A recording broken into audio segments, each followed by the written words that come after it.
So hi guys welcome to my YouTube channel. Guys आज की इस वीडियो में हम देखेंगे आतंकवाद पे निबंध, ठीक है, जो कि आपके बोर्ड एग्जाम की पेपर में 9 नंबर का पूछा जा रहा है। कितने नंबर का? 9 नंबर का। और आपको एक साथ ही बात बता दूं कि जब दो छात्र एक ही निबंध को लिखते हैं या हल करते हैं तो उनके नंबर अलग अलग क्यों मिलते हैं, क्या कारण है?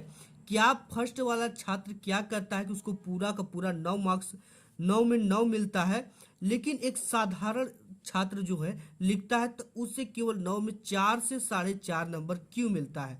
ठीक है, तो यही आज की इस वीडियो में हम डिस्कस करेंगे कि यानी निबंध लिखने का जो सही तरीका है वो क्या है। ठीक है, कि आपको भी 9 में 9 लेकर आओ। अगर आप इस वीडियो को शुरू से लेकर अंत तक देख लेते हो तो 101% मैं गारंटी के साथ कह सकता हूं कि आपका बोर्ड एग्जाम में निबंध में एक भी नंबर नहीं कटने दूंगा। ठीक है, तो ये काफी इंपॉर्टेंट है। और निबंध लिखने का जो सही तरीका है वो क्या है आज की इस वीडियो में हम देखेंगे।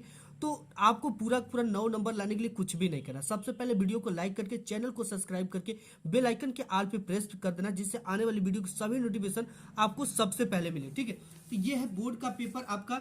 और आप देख सकते हो कि बोर्ड के इस पेपर में आपका जो आ रहा है, ठीक है, ये निम्नलिखित में से किसी एक विषय पर निबंध लिखिए। तो आतंकवाद कारण एवं निवारण काफी इंपॉर्टेंट है और इस समय का लेटेस्ट है। ठीक है, और ये देख सकते हो कि आप 9 नंबर का आपके बोर्ड एग्जाम में आ रहा है, तो इसको लिखना कैसे और 9 नंबर पाना कैसे? ठीक है, तो सबसे पहले आपको इस तरह से कॉपी पे क्या लिखना है? प्रश्नोत्तर संख्या। ठीक है, क्या लिखना है? प्रश्नोत्तर संख्या 9 है तो 9 का उत्तर ऊपर से एक लाइन छोड़ने के बाद ही लिखना और इसे नीचे से दो इस तरह से लाइन खींच देना है। फिर जिस भी हेडिंग पे लिखना है उसका लिख देना आतंकवाद कारण एवं निवारण। ठीक है, ये तो आप लिख लिया। इसके बाद आपको लिखना है ब्लैक पेन से रूपरेखा। रूपरेखा में प्रस्तावना डालना है, यानी कि इस हेडिंग के अंतर्गत इस जो निबंध है इसमें हम बात करने वाले हैं। सबसे पहली हेडिंग है प्रस्तावना। आतंकवाद का अर्थ, आतंकवाद का कारण, आतंकवाद की समस्या का निवारण और उपसंहार। फर्स्ट और लास्ट हेडिंग जो होती है वो सभी निबंध, आप दुनिया की कोई भी निबंध लिखो, प्रस्तावना और उपसंहार, पहली हेडिंग प्रस्तावना, दूसरी हेडिंग उपसंहार रहती ही रहती है। इसके बाद जो इसके बॉडी होते हैं, यानी जो बीच की चीजें होती हैं, उसमें आप उस निबंध से रिलेटेड चीजें लिखते हो। ठीक है, तो सबसे पहले आपने इस चीज को डाल लिया बोर्ड एग्जाम में। डालने के बाद आपको प्रस्तावना हेडिंग डालनी है सबसे पहले, जैसे मैंने ब्लैक पेन से डाला है और इस तरह से नीचे अंडरलाइन खींचा हुआ है और यहाँ पे एक लाइन छोड़ना है और लिखना है आतंकवाद हिंसा का एक ऐसा गैर कानूनी तरीका है जो लोगों को डराने धमकाने के लिए आतंकवादियों द्वारा प्रयोग किया जाता है। आतंकवाद लगभग दुनिया के सभी देश में विस्तार रूप ले रहा है।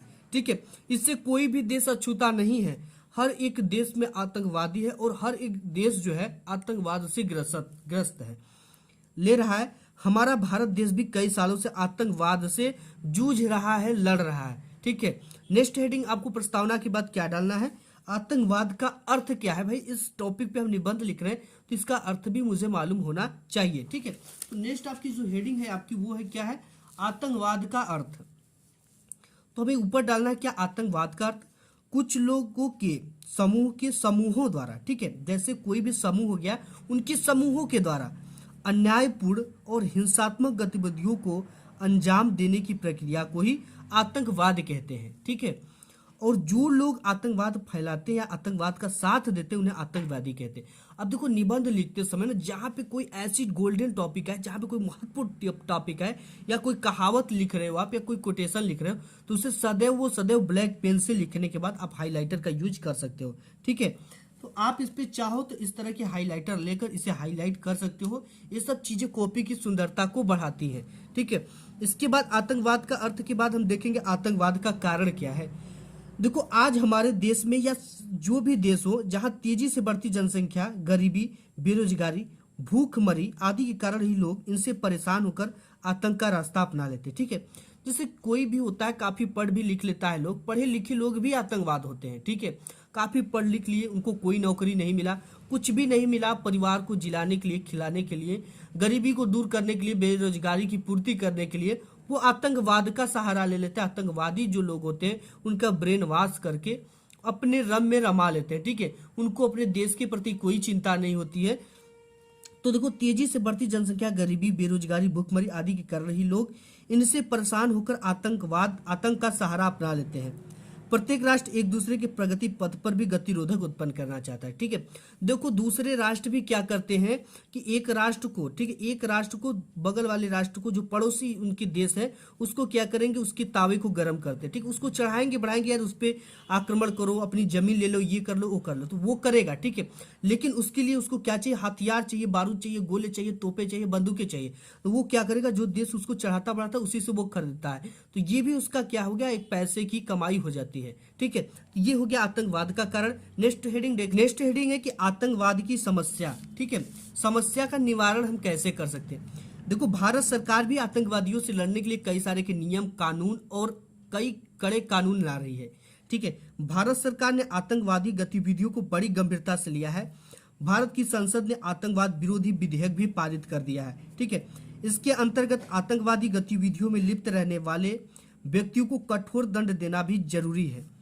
आतंकवाद को रोकने के लिए जनता को शिक्षित होना भी बहुत ज्यादा जरूरी है और उनको देश के प्रति प्रेम की पाठ पढ़ाया जाए और उसके साथ ही साथ धर्म की भी जानकारी दिया जाए। ठीक है, क्योंकि लोग धर्म से डरते हैं कि यार मैं ऐसा काम करूंगा तो मुझे पाप लग जाएगा, ये लग जाएगा, वो लग जाएगा, लेकिन इसमें किसी धर्म विशेष की नहीं देनी चाहिए शिक्षा। ठीक है, तो उनको इन सब चीज़ों की जनता को शिक्षित करना चाहिए, अपने देश के बारे में उनको बताना चाहिए। ठीक है, इसके बाद लास्ट जो हेडिंग है उपसंहार। आतंकवाद और भारत क्रमशः मृत्यु और जीवन जैसे एक दूसरे के सामने खड़े हैं। ठीक है, कभी कभी आतंकवादी हमले कर देते तो हमारे कई सारे जवान घायल हो जाते हैं, और तो ये क्या है, जैसे एक दूसरे के सामने मृत्यु के समान खड़े हैं। ठीक है, यदि हम चाहते हैं कि हम और हमारा देश शांति में रहे और अहिंसा के पथ पर चले, तो जन जन का यह नैतिक कर्तव्य है कि वे आतंकवाद के विरुद्ध आवाज उठाए और उनके प्रति लड़े, उनका सहयोग ना करें। ठीक है, तो इन सब चीज़ों को अगर आप ध्यान रखकर करोगे तो आपके देश में आतंकवादी नहीं एंट्री करेंगे। ठीक है, आतंकवादी को भी कहीं ना कहीं से एक जरिया मिलता है, अपने लोग साथ दे देते हैं तब उनके मनोबल बढ़ते हैं। ठीक है, तो ये सब चीज़ें हैं। इस तरह से आतंकवाद पे आप निबंध लिखोगे तो आपको बोर्ड एग्जाम में पूरे के पूरे 9 नंबर मिलेंगे। तो यार 9, एक बोर्ड एग्जाम में एक एक नंबर का महत्व होता है। ठीक है, तो हम क्यों 3 से 4 नंबर गवाएं, क्यों ना इसकी ट्रिक जान जाए, क्यों ना इसके लिखने का सही तरीका जान जाए, जिससे कि मुझे पूरा का पूरा 9 नंबर मिल जाए। तो गाइस आज की इस वीडियो में बस इतना ही। वीडियो अगर पसंद आए तो लाइक कर देना, चैनल पे पहली बार तो सब्सक्राइब कर लेना। मिलूंगा एक नेक्स्ट वीडियो, तब तक के लिए